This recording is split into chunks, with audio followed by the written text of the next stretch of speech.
আমি যেতিয়া কৈছিলো যে 1 লাখ চৰকাৰী চাকৰি দিম, মানুহে আমাক বিশ্বাস কৰা নাছিলে। কিন্তু আজি এটাও হাইকোৰ্ট কেছ নোহোৱাকৈ আমি অসমৰ দৰিদ্ৰ জনগণক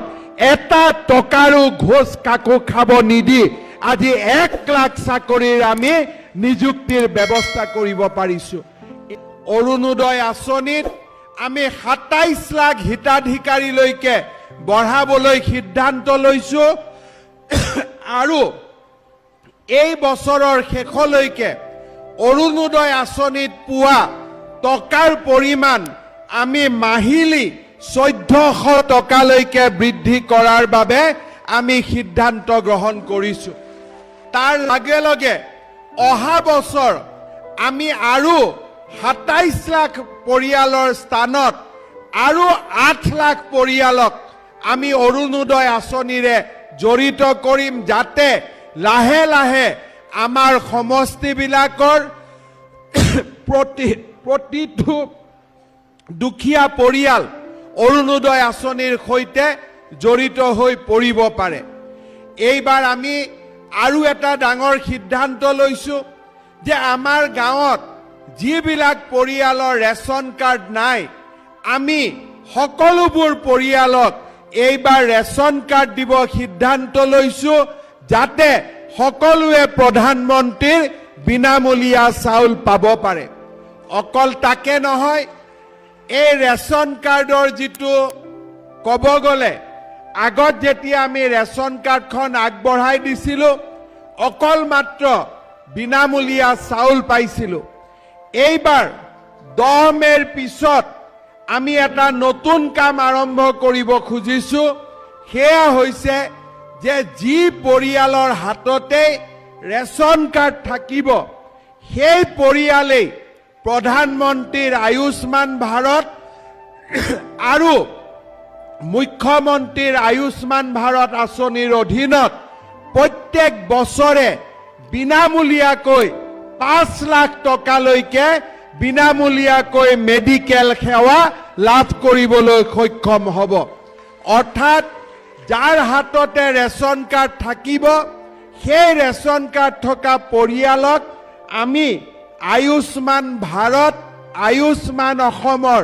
আমি এখন কাৰ্ড দিম, যিখন কাৰ্ডৰ জৰিয়তে মেডিকেল কলেজেই হওক বা প্ৰাইভেট নাৰ্ছিং হোমতে হওক সেই পৰিয়ালসমূহে বছৰি 5 লাখ টকাৰ ট্ৰিটমেণ্ট বিনামূলীয়াকৈ ৰাজ্য চৰকাৰৰ খৰচত, কেন্দ্ৰীয় চৰকাৰৰ খৰচত কৰিবলৈ সক্ষম হ'ব। ইয়াৰ লগে লগে এইবাৰ বাজেটত আমি সিদ্ধান্ত গ্ৰহণ কৰিছো যে আমাৰ প্ৰধানমন্ত্ৰীৰ যি আৱাস যোজনা, সেই আৱাস যোজনা আমি দুখীয়া মানুহক দি গৈ থাকো, কিন্তু তাৰ পিছতো বহুতো দুখীয়া মানুহে ঘৰ নাপায়। সেইবাবে এইবাৰ আমি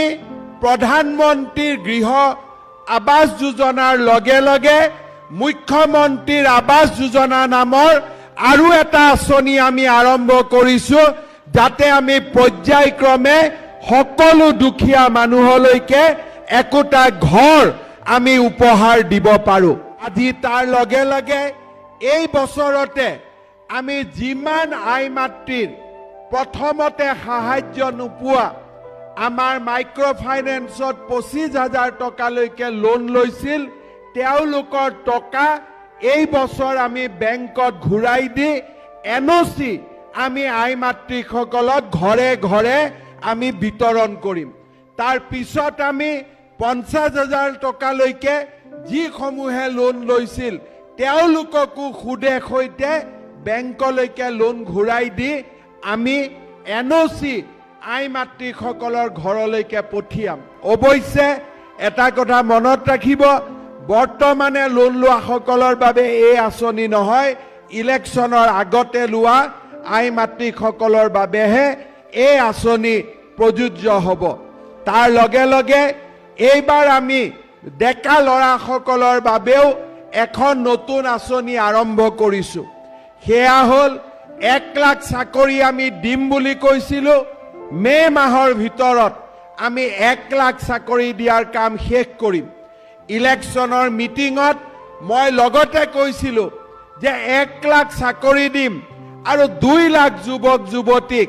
আত্মসংস্থাপনৰ আমি সুবিধা কৰি দিম এই বছৰৰ পৰা আমি এটা নতুন আঁচনি হাতত লৈছো যাৰ জৰিয়তে 2 লাখ যুৱকক আমি আত্মসংস্থাপনৰ বাবে 3টা কিস্তিত আমি 2 লাখ টকাকৈ তেওঁলোকৰ হাতত আমি তুলি দিম কোনো বেংকৰো গ্যাৰেণ্টি নালাগে একো নালাগে আমি মাত্ৰ আমাৰ যুৱক যুৱতীসকলে যাতে কিবা এটা কৰি খাব পাৰে তাৰ বাবে আমি 2 লাখ যুৱক যুৱতীক আমি 3টা কিস্তিত 2 লাখ টকা আমি দিয়াৰ বাবে ব্যৱস্থা হাতত লম ধান কিনা আৰম্ভ কৰিছিলোঁ 1960 টকা এইবাৰ 2040 টকা অহা বাৰৰ পৰা আমি ৰাইজৰ পৰা মাষ্টাৰ সিড বা খৰিয়হু চৰকাৰে কিনাৰ বাবে আমি সিদ্ধান্ত লৈছো যাতে আমাৰ কৃষি অৰ্থনীতিক আমি আগুৱাই লৈ যাব পাৰো এই কামসমূহে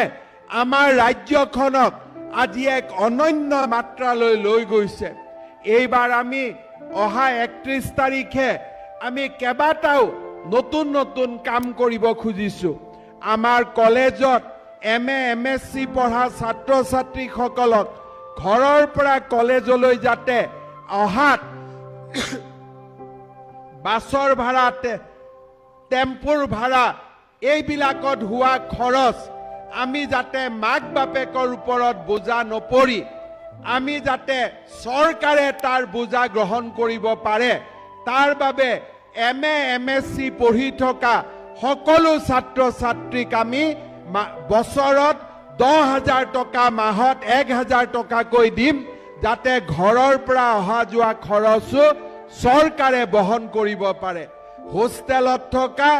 মেছ ডিউজৰ বাবেও চৰকাৰে এইবাৰ পুঁজি দিব